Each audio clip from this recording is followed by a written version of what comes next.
¿Es esto una jugada desesperada, o estamos presenciando el nacimiento de una verdadera independencia africana? Ibrahim Traoré no se esconde tras palabras suaves. Para él, lo que vive Burkina Faso no es una simple crisis, es una guerra económica en toda regla. Frente a los micrófonos en Ouagadougou, lanza un mensaje claro y directo. Aquí no solo se juega el destino de un país, sino el frágil equilibrio de toda la región. Las cámaras captan su determinación, y su voz se convierte en eco en cada rincón del país. En su discurso, Traoré señala sin rodeos a sus vecinos. Apunta a Patrice Talon, presidente de Benín, como actor clave en los bloqueos que estrangulan las rutas comerciales y aumentan la presión sobre la población burkinesa. Su mensaje no es una petición diplomática, sino una advertencia. La soberanía de Burkina Faso no está en venta ni se negocia bajo ninguna circunstancia. Nuestra dignidad no tiene precio, repite Traoré, evocando las palabras de líderes africanos del pasado como Thomas Sankara, quien en su tiempo desafió la injerencia extranjera con la misma firmeza. Mientras los diplomáticos calculan cada reacción desde sus despachos, en las calles, el impacto es inmediato. Camiones parados en la frontera, rumores de sabotaje, mercados al borde del colapso. La gente se pregunta si este es el precio de un nuevo despertar africano, o si Burkina Faso está apostando más de lo que puede soportar. Los niños dejan de ver llegar productos básicos a sus escuelas. Las familias esperan horas en filas para conseguir un poco de arroz o combustible. Las radios comunitarias transmiten actualizaciones cada hora, y los rumores se propagan más rápido que la información oficial. La apuesta es altísima. Si Traoré fracasa, el país podría quedar aislado como nunca, enfrentando hambre, desabastecimiento y pérdida de poder. Pero si resiste, Burkina Faso podría cambiar las reglas y demostrar que la independencia africana puede ser más que una consigna, una realidad alcanzable. En la historia reciente, pocos países han intentado tal ruptura con las estructuras económicas dominantes. Uno de los ejemplos más citados es el embargo contra Cuba en los años 60 del siglo pasado, que forzó a la isla a reinventar su economía y buscar aliados alternativos. Pero ¿cómo llegó Burkina Faso a este punto de confrontación? Para entender la magnitud de la crisis, es necesario retroceder y observar cómo se dibujó este tablero de guerra económica. El pasado colonial dejó heridas profundas y una dependencia estructural de rutas comerciales, muchas veces diseñadas para beneficio de las potencias extranjeras. Tras la independencia en 1960, el país intentó construir una economía propia, pero las presiones externas nunca desaparecieron del todo. ¿Cómo terminamos al filo del abismo en África Occidental? La respuesta no está en un solo evento, sino en décadas de tensión acumulada entre Burkina Faso y sus vecinos. Las rutas comerciales, el control de la influencia y la seguridad compartida han sido puntos de disputa, marcando el pulso de una región que nunca deja de estar en tensión. En los años 90 del siglo pasado, por ejemplo, la crisis política en Costa de Marfil obligó a Burkina Faso a buscar nuevas alianzas y adaptarse a rutas más largas y costosas para exportar su algodón. En este tablero, la Comunidad Económica de Estados de África Occidental, conocida como ECOWAS, y otros grupos regionales han usado sanciones y bloqueos fronterizos como instrumentos de presión. Su meta: forzar cambios de gobierno, imponer disciplina a los líderes que se apartan del guión y dejar claro quién manda realmente en la zona. Pero estas acciones rara vez afectan solo a las élites políticas.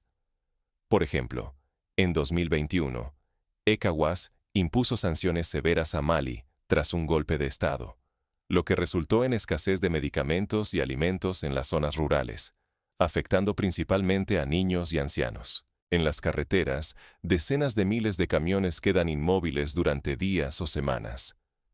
Los mercados, antes llenos de vida, se apagan poco a poco. Los rumores, muchas veces más veloces y peligrosos que los hechos, siembran miedo desde las aldeas más remotas hasta las ciudades más grandes.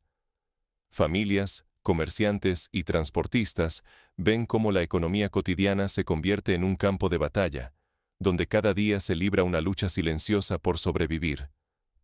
En la localidad de Bobo Dioulasso, por ejemplo, los comerciantes han tenido que organizar caravanas protegidas para evitar asaltos y saqueos durante los trayectos. Mientras tanto, la narrativa oficial de Ouagadougou es desafiante. No negociaremos nuestra soberanía. El gobierno de Ibrahim Traoré muestra una imagen de resistencia total, presentando cualquier presión externa como un ataque frontal a la dignidad nacional. Esta postura refuerza su popularidad entre algunos sectores, pero también multiplica los riesgos.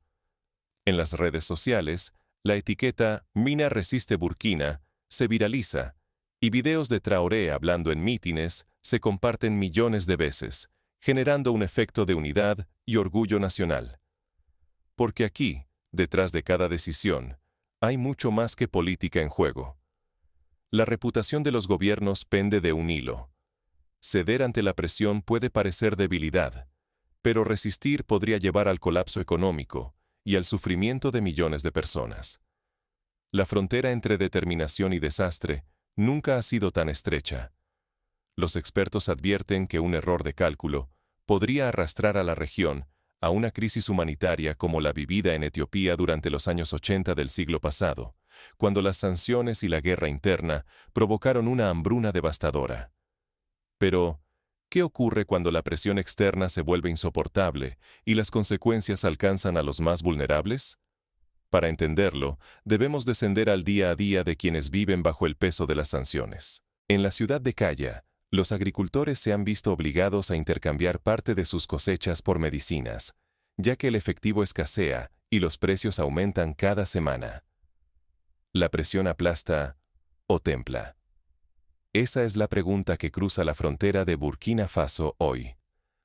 Sanciones y bloqueos económicos se convierten en una apuesta de alto riesgo.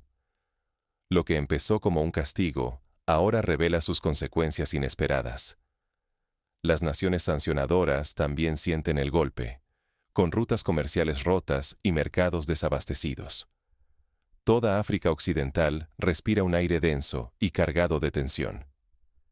En Benín, la reducción del tránsito de mercancías ha provocado despidos masivos en el puerto de Cotonú y protestas de trabajadores portuarios, quienes exigen la reapertura de las fronteras. Ibrahim Traoré no se rinde ni se esconde. Lee el aislamiento como un tablero, no como una condena. Cada obstáculo es una ficha más en su estrategia. Los bloqueos devienen herramientas. Las rutas alternativas se diseñan como jugadas de ajedrez. El objetivo es filtrar, no cerrar, que solo pase lo que fortalezca a Burkina Faso y desgaste la presión extranjera. Las fuerzas de seguridad vigilan la frontera, pero su misión es más táctica que nunca. Han implementado controles móviles y vigilancia satelital para anticipar movimientos sospechosos y evitar la infiltración de grupos armados o contrabandistas. La batalla se traslada al terreno invisible de la información. En redes sociales, memes, videos y lemas de resistencia circulan como antídotos a la narrativa oficial. La palabra soberanía inunda hashtags, y la imagen de Traoré enfrentando el bloqueo se transforma en símbolo y advertencia. En las calles, la tensión se palpa antes que en los despachos. Los mercados improvisan. La incertidumbre crece con cada publicación viral. En TikTok, jóvenes de Ouagadougou comparten tutoriales sobre cómo cultivar huertos urbanos en patios traseros, adaptándose a la falta de alimentos importados. El gobierno no se cruza de brazos. Implementa subsidios para productos básicos. Abre líneas de microcrédito a pequeños comerciantes. El trueque moderno resurge en ciudades y aldeas, donde el efectivo se evapora. La economía doméstica se reinventa bajo fuego. La resiliencia se vuelve el recurso más valioso. Cada bolsa de arroz compartida, cada acuerdo improvisado, teje una red de supervivencia frente al cerco económico. Las mujeres organizan mercados solidarios, donde se intercambian productos locales sin necesidad de dinero, recordando prácticas ancestrales que resurgieron durante la Gran Depresión en otros continentes. El aislamiento alimenta dos relatos opuestos a nivel regional. Por un lado, la narrativa del orgullo. Si Burkina Faso sobrevive, demostrará que resistir sin perder dignidad es posible. Por el otro, el temor, inflación, falta de combustible y riesgo de crisis social. Los ojos de la región no se apartan del desenlace. Países como Ghana y Togo observan atentos, recordando sus propias crisis pasadas, como el colapso del cacao en la década de los 80 del siglo pasado, que llevó a medidas de austeridad drásticas. El riesgo es inmediato. Si la estrategia de Traoré fracasa, la población sufrirá primero. Precios que se disparan, productos que desaparecen, confianza social que se erosiona en silencio. Si triunfa, las reglas cambiarán para siempre. La región deberá repensar el uso de sanciones como arma política. En el peor de los casos, Burkina Faso podría enfrentar una situación similar a la de Zimbabue a principios de este siglo, cuando la hiperinflación y el aislamiento internacional devastaron la economía local. En este clima de incertidumbre, cada día trae nuevas amenazas y oportunidades. Pero el pulso entre presión y resistencia apenas comienza a mostrar su verdadero alcance. Los analistas internacionales comparan la situación con el embargo impuesto a Sudáfrica durante el apartheid, que si bien debilitó al régimen, también impulsó la creatividad y la autogestión de las comunidades más golpeadas. ¿Crisis o la oportunidad perfecta para romper el tablero? Esa es la pregunta que sacude a Burkina Faso, mientras las sanciones y los bloqueos aprietan su frontera como un puño. Lejos de rendirse, el gobierno de Ibrahim Traoré elige el silencio estratégico. Negocia con nuevos aliados fuera de los focos y busca rutas alternativas hacia el norte y el este, esquivando los viejos monopolios comerciales. China, Turquía y Rusia aparecen como nuevos socios potenciales, ofreciendo créditos blandos y acceso a mercados ajenos al circuito tradicional del África Occidental. Este movimiento inesperado sacude a los países vecinos. Estados que antes se consideraban indispensables en el comercio regional sienten de pronto que pueden quedarse rezagados. La urgencia por no perder relevancia hace que reconsideren sus propias alianzas y estrategias, y la incertidumbre se convierte en una fuerza que reordena el tablero con rapidez. En Níger, el gobierno ha iniciado conversaciones discretas para establecer un corredor humanitario que beneficie tanto a su población como a la de Burkina Faso. En las calles y mercados, la creatividad popular florece ante la escasez. El trueque vuelve a las aldeas fronterizas, los mercados informales se multiplican, y los lazos de ayuda mutua entre comunidades se consolidan. Lo que parecía un simple castigo económico empieza a tejer redes más resistentes, que escapan al control estatal y desafían los límites impuestos desde arriba. En la ciudad de Tugán, los habitantes han creado una red de mensajeros en bicicleta que transportan medicamentos y alimentos básicos a quienes más los necesitan. Los bloqueos ya no son solo obstáculos, se transforman en catalizadores de una economía paralela. Agricultores, transportistas y comerciantes tejen nuevas alianzas, diseñan rutas clandestinas y crean códigos secretos para eludir controles, alimentando una red subterránea que se hace cada vez más difícil de contener. Esta dinámica recuerda a la economía sumergida que surgió en la Europa del Este durante la Guerra Fría, donde la escasez y la vigilancia estatal impulsaron la creatividad y la solidaridad popular. Mientras tanto, la mediación africana asume un rol inesperado. Menos atada a intereses exteriores, esta diplomacia camina entre sombras, logrando acuerdos temporales, corredores humanitarios y controles compartidos en puntos críticos. Se abren grietas en los bloqueos. Algunos pasos fronterizos se reactivan a medias, pactos verbales toman fuerza y la tensión da paso, poco a poco, a una negociación tensa y vigilante. La Unión Africana, por ejemplo, ha enviado observadores para garantizar que la ayuda humanitaria no sea utilizada como herramienta política. Pero la redefinición trae riesgos. Si las nuevas rutas y pactos erosionan las viejas estructuras regionales, podrían nacer sistemas más ágiles y adaptables, aunque también más inestables y fragmentados. El futuro se vuelve una incógnita. Cualquier avance podría desmoronarse en cuestión de semanas, y la amenaza de una crisis mayor nunca desaparece del todo. El ejemplo de Somalia, donde la fragmentación interna derivó en décadas de conflicto, sirve como advertencia para los líderes de la región. En este tablero en plena reinvención, resistir ya no basta. La verdadera batalla es transformar la crisis en una lección perdurable. ¿Qué enseñanzas quedarán de este choque de estrategias y voluntades? La historia ofrece ejemplos variados. Vietnam, tras décadas de guerra y aislamiento, logró reinventarse como uno de los principales exportadores de arroz del mundo, gracias a una estrategia de apertura gradual y alianzas inteligentes. Sin respuestas fáciles, cada decisión resuena en toda la región. La lucha por la soberanía y la supervivencia apenas comienza. Los debates en universidades y foros comunitarios giran en torno a una pregunta central. ¿Es posible un modelo económico africano verdaderamente independiente? La soberanía real no se mide en discursos encendidos, sino en los recibos arrugados de los mercados y en lo que se comparte bajo el sol implacable de Burkina Faso. Aquí, el poder no está en los micrófonos, sino en cada intercambio silencioso de bienes esenciales, en cada pequeño triunfo sobre la escasez que la crisis impone. Los testimonios de mujeres que logran alimentar a sus familias con productos locales se convierten en historias inspiradoras, compartidas en programas de radio y podcasts comunitarios. La resistencia se ha vuelto cotidiana. Cooperativas siembran y cosechan juntas, talleres improvisan repuestos a partir de chatarra, y los barrios tejen redes de trueque que desafían la lógica de la carencia. Cada saco de grano compartido y cada litro de combustible asegurado se convierte en un voto tácito por la supervivencia colectiva, por un modelo de adaptación que no pide permiso a nadie. En las afueras de Ouagadougou, un grupo de jóvenes ha creado una cooperativa para fabricar estufas ecológicas usando materiales reciclados, reduciendo la dependencia de combustibles importados. El Estado, presionado, debe equilibrar su relato.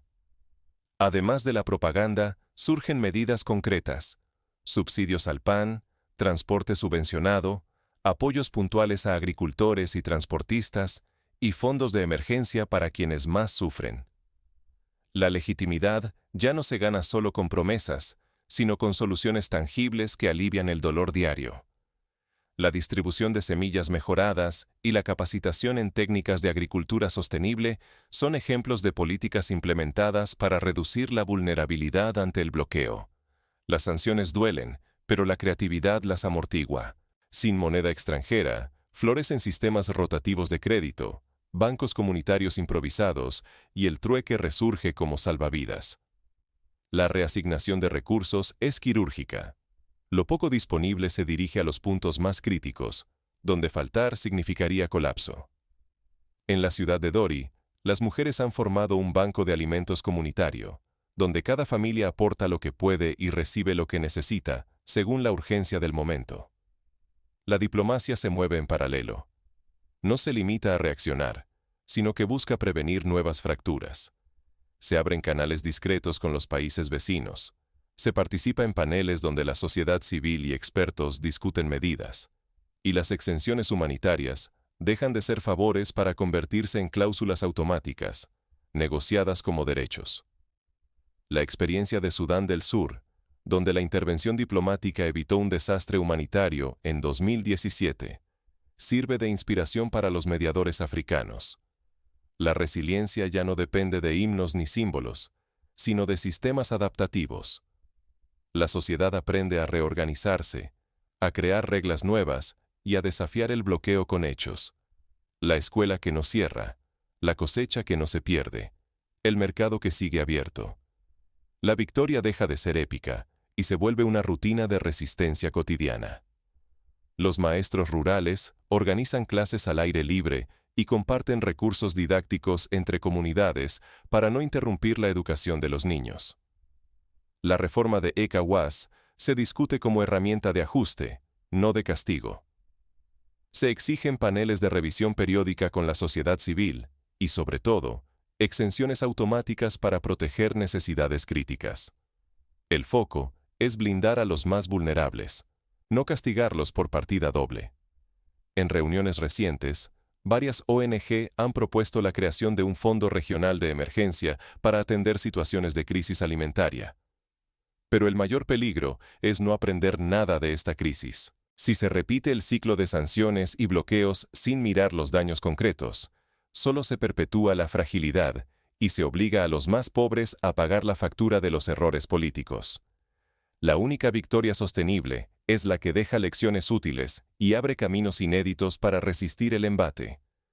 Países como Ruanda, que tras el genocidio de 1994 apostaron por la autosuficiencia alimentaria, muestran que es posible convertir la adversidad en oportunidad.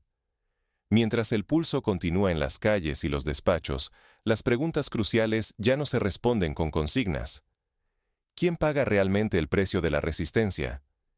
¿Y qué ocurre cuando el hambre se convierte en el árbitro final de la política? En el pasado, ejemplos como el de Haití han demostrado que la falta de respuesta eficaz puede llevar a crisis sociales de largo alcance. ¿Quién se atreve a dibujar el próximo mapa de África Occidental? La generación más joven, armada de tecnología y nuevas ideas, comienza a organizar foros digitales para debatir el futuro de la región, buscando soluciones que trasciendan las fronteras y los viejos resentimientos. Lo que al principio parecía solo una escaramuza fronteriza, es ahora un terremoto político que sacude los cimientos de la región. Cada sanción, cada discurso y cada barrera no son solo respuestas. Son armas en una guerra económica donde la soberanía se prueba a fuego lento. La lección de la historia es clara. Quienes resisten con inteligencia y adaptabilidad logran redefinir las reglas del juego. Ibrahim Traoré no se limitó a soportar la presión. La transformó en impulso y cambió las reglas del juego. Su mensaje retumba. La independencia no se negocia y el aislamiento puede convertirse en estrategia. Así, Burkina Faso deja de ser peón y se perfila como actor central en el tablero regional. La prensa internacional compara su liderazgo con el de líderes históricos como Kwame Nkrumah en Ghana o Julius Nyerere en Tanzania, quienes también desafiaron el statu quo en su época. Pero el costo es feroz. De este desenlace pende la lección. África Occidental decidirá si aprende a prevenir nuevas crisis o si se hunde en un ciclo interminable de castigo y resistencia, con la economía, la comida y la paz de millones colgando de un hilo frágil. Los organismos internacionales, como la FAO y UNICEF, han advertido sobre el riesgo de una crisis humanitaria si no se toman medidas coordinadas y sostenibles. Ahora la pregunta ya no es si las sanciones logran su objetivo, sino quién tiene el poder real de decidir el futuro. ¿Serán las voces de las calles y los mercados cansadas de esperar? ¿O los salones donde la diplomacia calcula cada movimiento? La historia reciente muestra que, a la larga, la presión social puede doblegar incluso a los sistemas más rígidos, como ocurrió en Sudáfrica a finales de los años 80 del siglo pasado. El nuevo mapa decidirá si los países logran blindar su autonomía sin sacrificar el bienestar de su pueblo. Lo que está en juego es la capacidad de resistir la presión externa sin perder dignidad ni esperanza. El ejemplo de Botsuana, que supo negociar su independencia económica sin caer en el aislamiento, demuestra que es posible encontrar caminos intermedios. La batalla por la soberanía no termina con discursos ni bloqueos. Es una reinvención constante, donde la región puede romper el ciclo o quedar atrapada en él. ¿Quién tomará la pluma para escribir el próximo capítulo? El futuro de África Occidental está en manos de quienes se atreven a imaginarlo y a construirlo, paso a paso, más allá de las